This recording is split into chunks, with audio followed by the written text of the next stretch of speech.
How we doing, guys? It's Slow 50 or Mickey back again with another video. We did a short video thanking everybody that watched the car, new subscribers. We appreciate all you guys.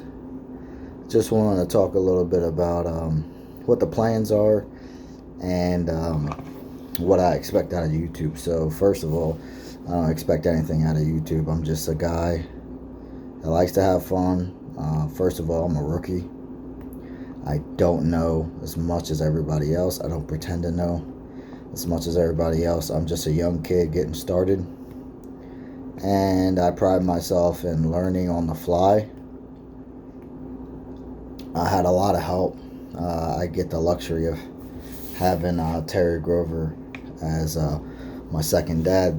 My dad and him have been friends for 35 plus years. I got the luxury of growing up with him, staying in the garage until 2 o'clock in the morning, learning about heads and intakes and how air moves and what to do, what not to do. So I've picked up some tips and tricks as I got older.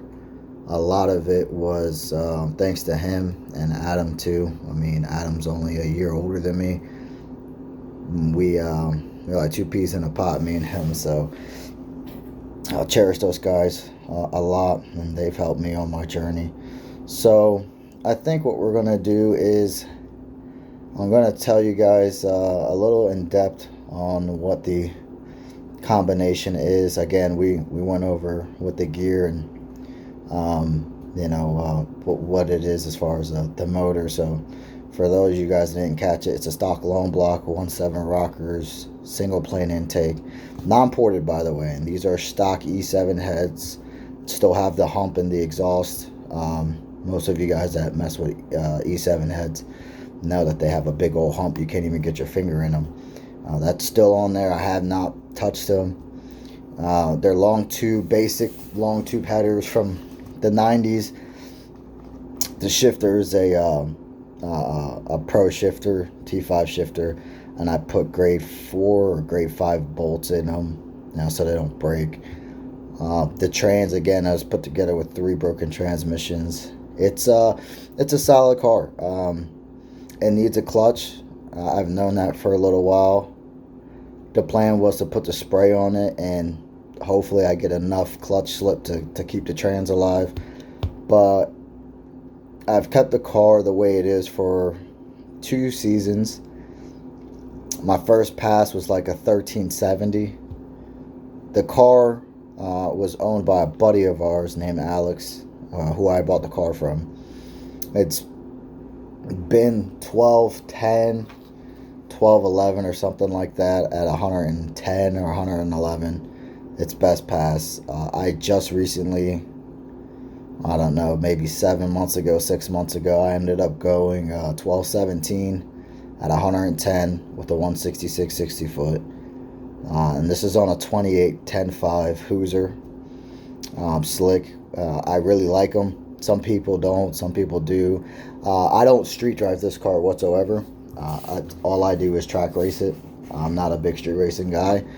I used to be. I have kids now. Really young kids, and I got a lot to live for. So racing on the back road with a buddy or two is one thing, but actually going to street events and things of like that nature, not interested in doing anything like that. So I'm just chasing times at the track, and I think it's fun. I did the no prep deal not too long ago.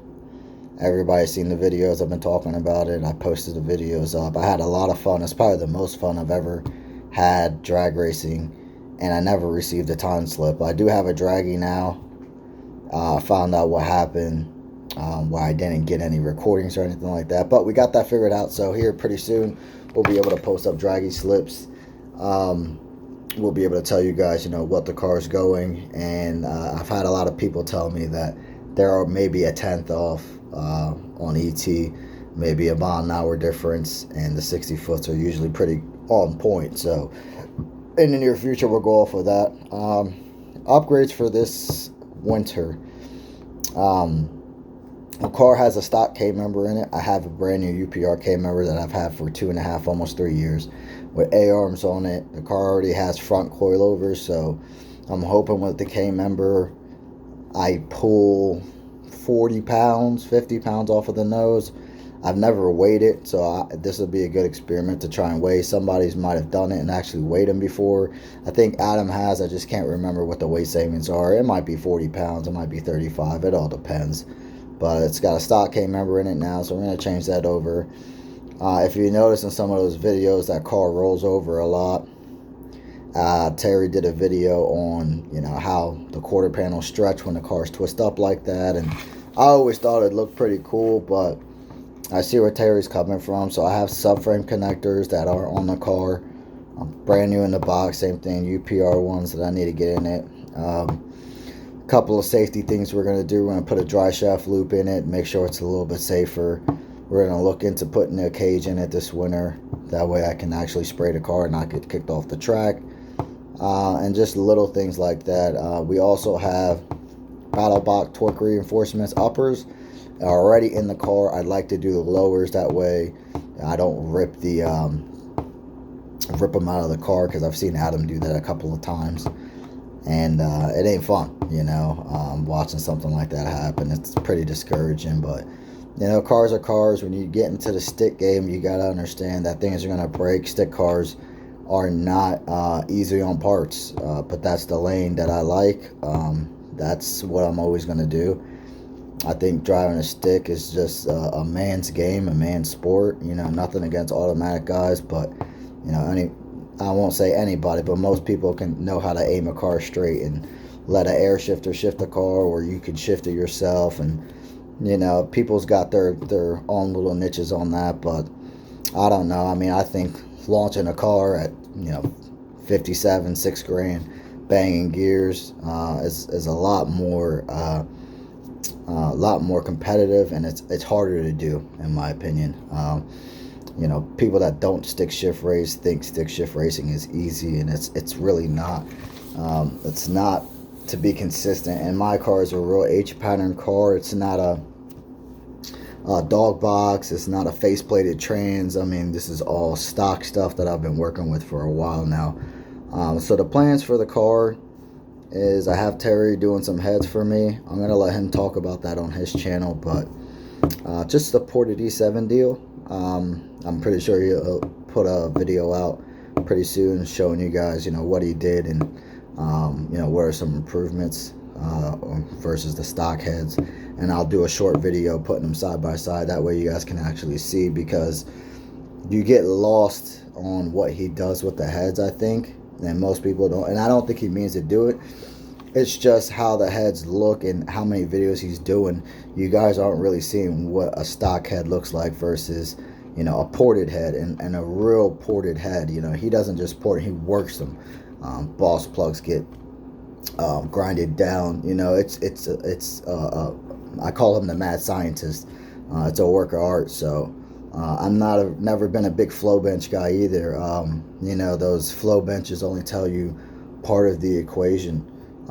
It's never going to show you how the motor is really drawing air through that intake or through those heads, or what nitrous is doing once inside the combustion chamber. And there's little things that I've come to realize that you're never going to really know what the car is going to do until it's down at the track. So we both have a pretty much a goal set in mind for what the car is going to do with just the ported heads, and I think we're going to do this in stages. As much as I want to just throw the heads in a can and put the bottle on it, I'm a real patient guy. I like to work at it and see where I can get the car to the best of my ability. I feel like I succeeded at that with the motor combination that I have right now. The car went 1210. I've been 1217, so I'm a couple hundredths off. I feel like I accomplished what I needed to do. I think we're going to give it one more stab with the stock long block. I think the car has a 1195 in it. I still think the car has 3 mile an hour in it, and that's just me personally. I'm not experienced enough with the carburetor, but I think I'm at a point where I can find that extra power and put the car into the 11s the way I wanted to do it initially. So I really appreciate everybody tuning in, I had a guy send me a few videos that I asked for, and I greatly appreciate it. Um, you guys are fantastic, and I know a lot of people that watch Tara's channel might want to just pop in here and just see what I'm up to. The problem is I'm not going to do a whole lot of content at the track as much as everybody else does, just because, again, I have two young kids. They're 3 and 2 years old. There's no reason for me to hide that, but I don't go out every freaking weekend like everybody else does. I have priorities. I have a family I need to take care of. So that comes first. The racing thing, don't get me wrong, I love to do it. I love to do it every weekend, but it's not my life right now. It's not revolved around racing. But when I do get out there, I get pretty serious, and I try and lock in and put my head to the car. That way I can know what I'm doing. Saturday, we ran into a couple of snags. I got the car prepared 2 days before the event. We didn't even think we were going to go. I got caught with the flu. I had just got over it. I had a real bad sinus headache, and that's a story for another time. But long story short, I got the car ready the day before. The car leaked gas out of a fuel fitting. It drained the whole tank. And I run 87 octane on that car. I don't believe in running 93 unless you're spraying. And again, that's a touchy subject. Some people say, hey, you need to run, premium gas. And listen, it's a stock long block. The car, believe it or not, Adams tested it. The car slowed down with 93 octane in it. So I get to the track. I start the car. It wouldn't stay running. I said, dude, what's going on? I had this car Ritter all figured out. It was running really good. It was real snappy, and come to find out, I ain't got no gas in it. So I went to the nearest fuel station that was at the track, and the most that they had was 110. So I ended up putting 110 in the car, and it still ran. I mean, it ran its nuts off. So I don't know if the 110 helped it or hurt it. Again, I didn't have any type of time to go off of. I was just really going off of feel. And that car really felt good. I've lined up against a couple of guys first, second, and third round. And by talking to them and seeing where we were at on the track and what they 60-footed versus what I 60-footed, I had to say that the car anywhere from the 165 to 17 mark on a no prep surface, which isn't really bad. And the car is not geared for 8th mile racing. It's got 430s in it on a 28 tall-inch tire.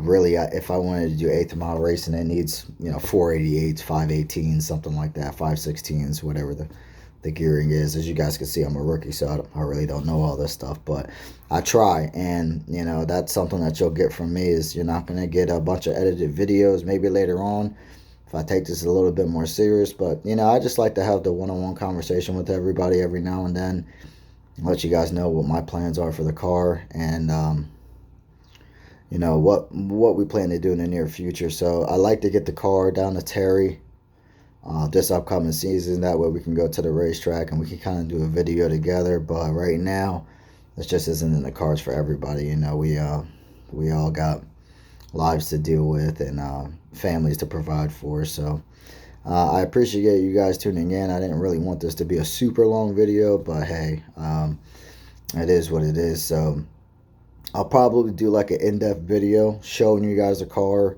the ins and outs of it. It's just a stock setup. Most people aren't interested in it, but for the people that are, I will be doing a video, doing a walk around on it. Maybe you'll get one Thanksgiving, because I got my brother coming over. We got a couple of things to do to get it put away for winter.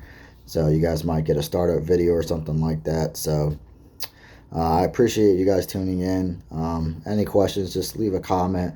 I'll definitely get back to you as soon as I can. I'm always one of those people that like to answer as many questions as I can. If I say something that's wrong, hey, I mean, it is what it is. Like I said, I'm a rookie at this stuff. So I appreciate everybody tuning in. Pop, I love you. Shout out to the Grover boys for helping me out on my journey. But this is one step of many that we're doing next year, and I think the car's going to run good. I think the car's going to run really good. So appreciate you guys tuning in. Talk to you guys later. I'm out.